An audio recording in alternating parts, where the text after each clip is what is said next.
Okay, since I did a review of Chaos Black, I might as well do a review of the one I actually played through, which is called Pokemon Rebirth. I tend to call it Revised, but it's not. It's called Rebirth, and you know, it's not really a bad game. Again, I could see where there would be some places I would fix it. I do like the fact that you can purchase Master Balls. I need to say that right offhand. That should have always existed in the Pokemon game. They're a little expensive in this game, but at least they're accessible. Considering that the cloning cheat sucks for Emerald. Was it Emerald? I don't even know. I don't keep track of all these fucking generations. It's all the same crap anyway. I mean, you play one Pokemon game, you played them all. There's just like little differences here and there. So, you know, so I play this game, and you can buy Master Balls, since you won't be able to cheat them. And you will need Master Balls, by the way, because for some reason catching Pokemon is extremely difficult. I don't know if it was a newer generation thing, I don't know if it's this game thing, I don't know if it's just I'm not doing properly how to catch Pokemon. I don't get it how you can bring something down to like 1 HP, you can paralyze it or freeze it or whatever, and it's still giving you a hard time fucking catching it with Ultra Balls. So you will need those fucking Master Balls.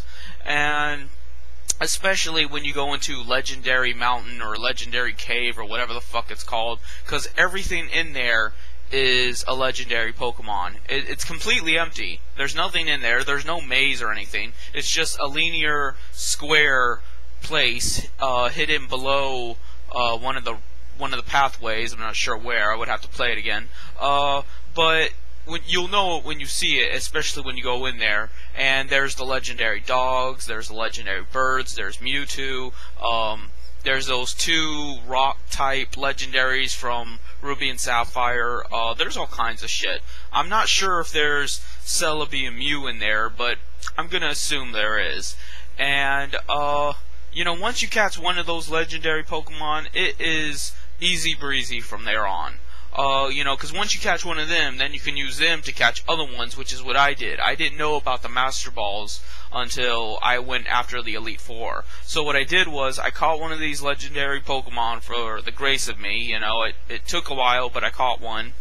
And then from there, I used that one to slowly deteriorate the health of other ones and catch them, and so on. Actually, I did have one Master Ball, so that helped. That's why I caught that one, and then, you know, I deteriorated their health, etc.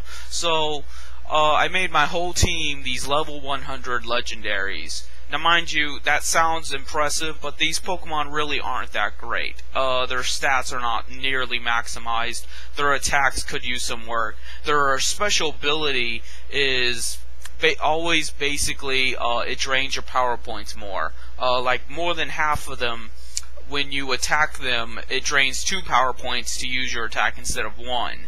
And I don't know if the AI registers that, because it didn't seem like it when I was fucking fighting Mewtwo and trying to catch Mewtwo. He just kept spamming recovery, and he shouldn't have that much fucking recovery, especially when all my Pokemon have this move that basically drains their attack.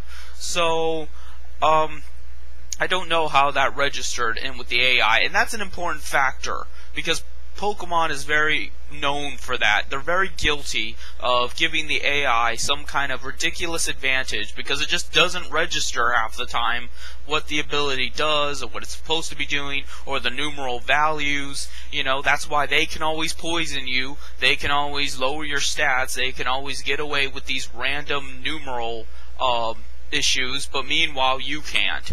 So, when I found out mathematically that catching a Pokemon is about a 6% chance. 6 or 7%, I forget. Because what happens is when you hear that tilt happens 3 times and then you catch it, right? Well, I found out that that tilt represents a percentage of chance of it breaking every single time. So it's like slot machines. You literally have to get it all in an alignment in order to do that. So then you have to take that number, where it would be one of those tilts, and then divide it by 3. Why the fuck is this a children's game? This is some complicated math for fucking 5 to 10-year-olds. And what child is going to want to crunch down the numbers to try to catch the fucking... This is a game about catching monsters. You would think that would be the easiest quality of them all. And, you know, it makes no sense.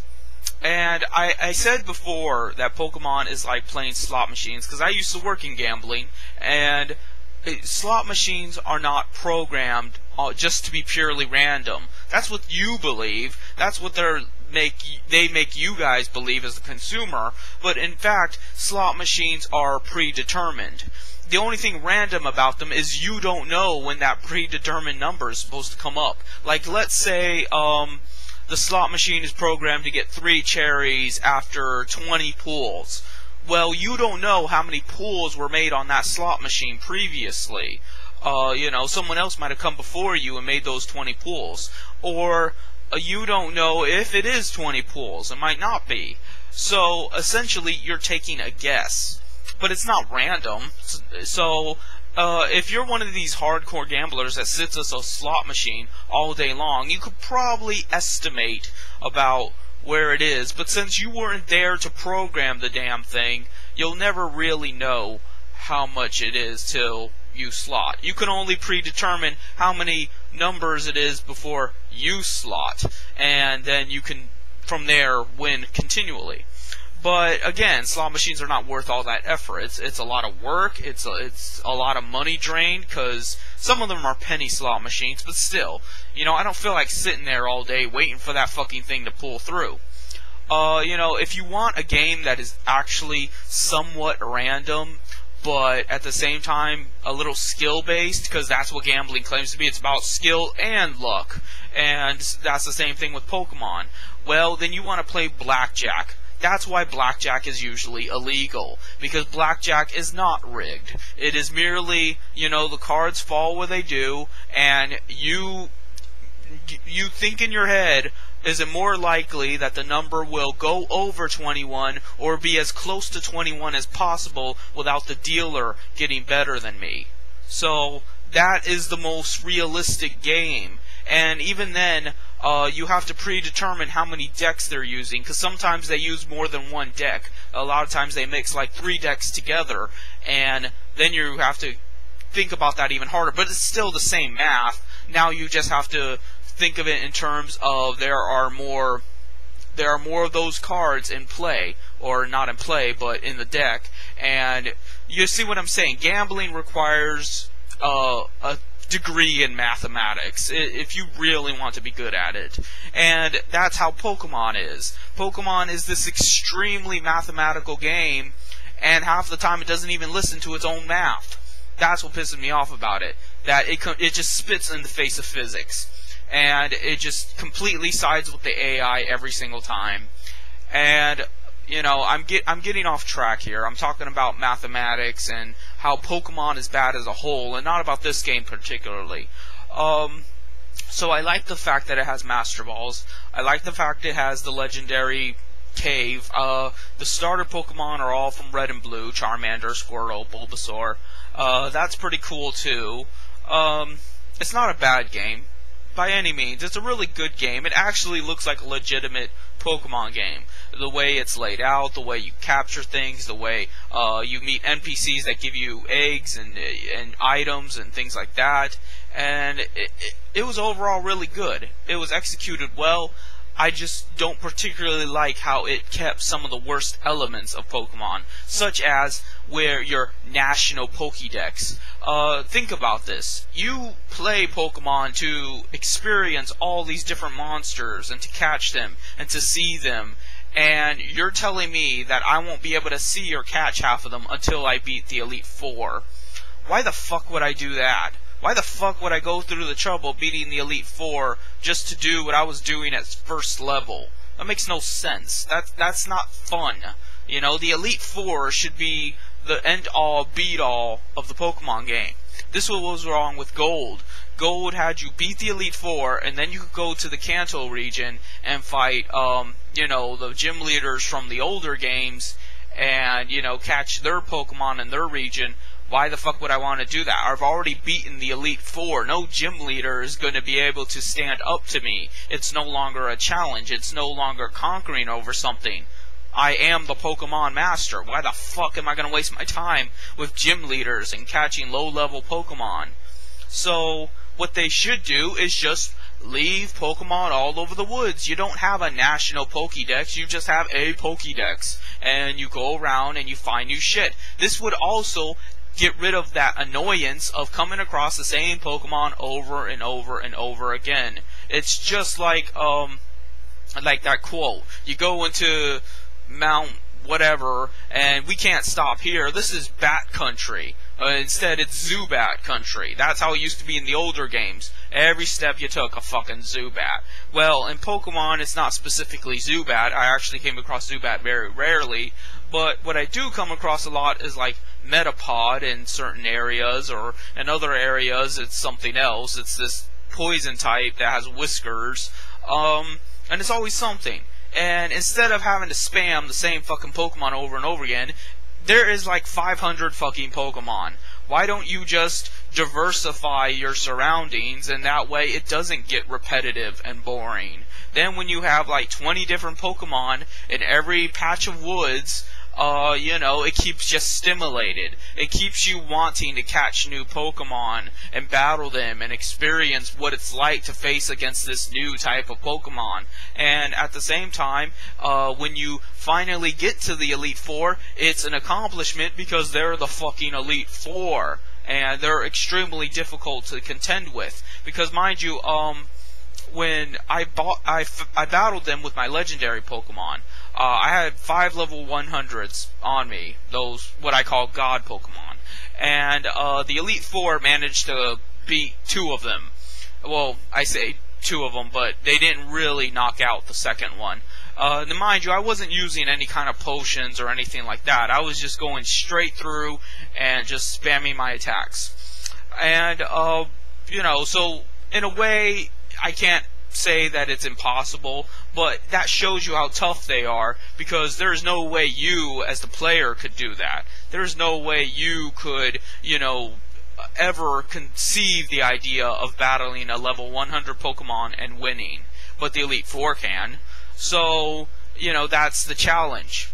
And while I don't feel like level grinding up to level 99 or something to battle them, that's why I went with the option of catching these legendaries and just, you know, pitting them up against them. They aren't the best. If I were to level up my Pokemon, they would undoubtedly be better than these legendaries, but I didn't feel like doing that. I didn't feel like waiting that long.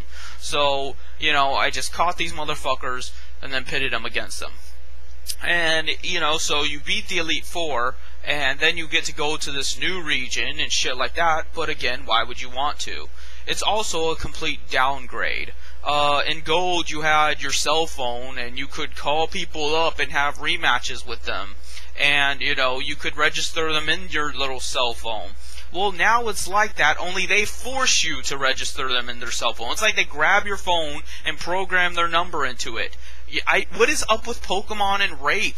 It is like they've never heard of they've never heard of consent. You know, like, you can't consent to a battle. If they see you, you have to battle. Doesn't matter how damaged you are. Doesn't matter where you are. Doesn't matter, you know, I could see that if they were the bad guys, if they were like Team Rocket or Team Magma or Team Aqua, yeah, they force you to battle because they're bad people. But your average trainer that's just a normal guy is going to force you by, you know, he's going to grab you and force you to battle him? That's ridiculous. So, they force you to battle, and then they force you to register them into your phone. When you beat them, but then meanwhile they're forcing you to register them. And, and navigating your phone is fucking impossible. You know, because there is only one person I've ever actually wanted a rematch with, and that was because he kicked my ass the first time around, and I wanted to see how good I had become since, and I couldn't get to him, because navigating your fucking phone is impossible. It doesn't use the D-pad, it does, but it doesn't go left or right. It has a line here and a line there. You would think I could just use the right D-pad and go right to him. No, I'm having to use down and up, and it's never getting to him. And I figure, well, maybe I can delete some of these motherfuckers to get to him. No, you can't delete people either. So, you can't delete people that are registered into your account. Every trainer you come across forces themselves into your account. The controls are completely haphazard. And you're going to tell me that this game is an upgrade to fucking gold and silver. Are you smoking crack?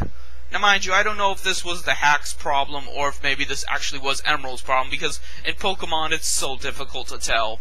The game is so terrible in and of itself that I don't know when it's Game Freak's problem or whoever's modding the game's problem. So that's pretty much the gist of Pokemon in this Rebirth version. It's got a lot of problems, it's got a lot of improvements, but mostly just a lot more problems. More money, more problems, you know? And the gym leaders themselves were not that bad. Most of them were pretty easy. There was a couple of times where the puzzles got on my nerves, but nothing I couldn't handle with a walkthrough. The only one that gave me trouble was this stupid one where you have to move the rods to get to them and shit. And all that effort for a fucking gym leader. You're gonna battle them anyway. That makes no sense that you have to be prepared to kick their ass, and meanwhile you have to think about how to get to them.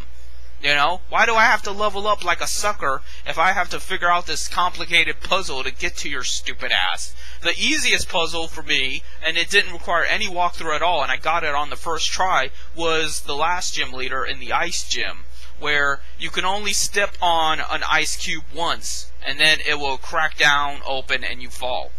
But basically, if you just look at the map, and you look at all the squares, you can pretty much determine where you can go without falling. You do have to step on every single square once, though. You can't just, you know, follow the line and then get to it. No, you have to step on every square to activate the staircase to go up.